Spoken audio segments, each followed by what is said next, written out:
তোলাবাজির মামলায় গ্রেফতারের পরই জামিন পেলেন অসিত মজুমদার। এর আগে গ্রেফতার করা হয়েছিল অসিত মজুমদারকে, তারপরে তিনি জামিন পান। এরপর আজ সকালে ফের গ্রেফতার করা হয় অসিত মজুমদারকে। তোলাবাজির মামলায় সকালে গ্রেফতার করা হলো আর বিকেলে জামিন পেয়ে গেলেন চুঁচুড়ার প্রাক্তন তৃণমূল বিধায়ক। কিসের জন্য আবার দাদা আবার কি মনে করছেন, কেন গ্রেফতার কি আটক করেছে? জানি না কি বললো পুলিশ কি বলছে?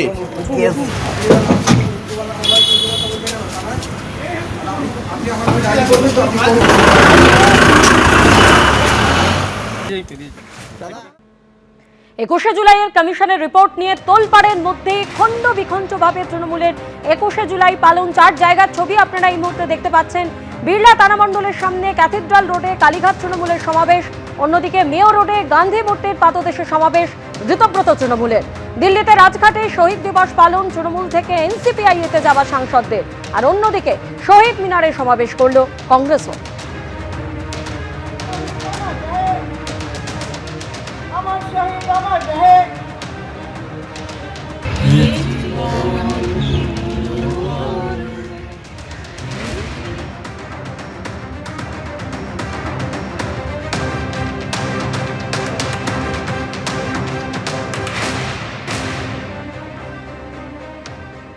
আজ বিড়লা তারামণ্ডলের সামনে সভা থেকে মমতা বন্দ্যোপাধ্যায় তিনি বলেন, চোরগুলো বিজেপিতে চলে গেছে, আমরা বেঁচে গেছি, আর ওদের নেব না। বিদ্রোহীদের তীব্র আক্রমণ শানান তৃণমূল নেত্রী।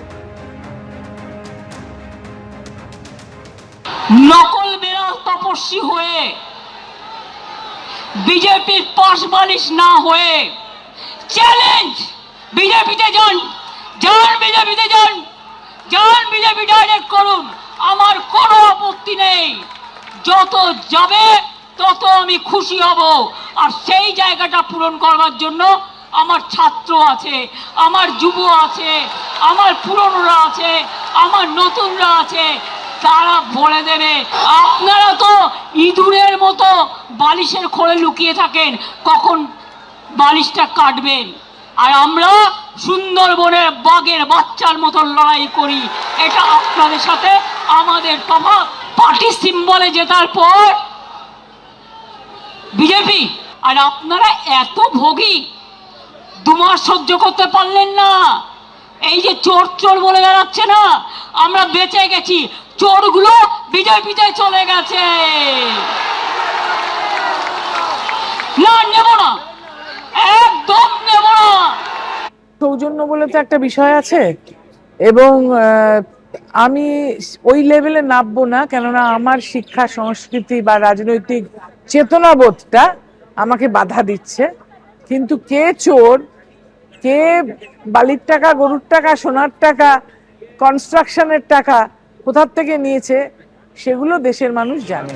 এবিপি আনন্দ, এগিয়ে থাকে, এগিয়ে রাখে।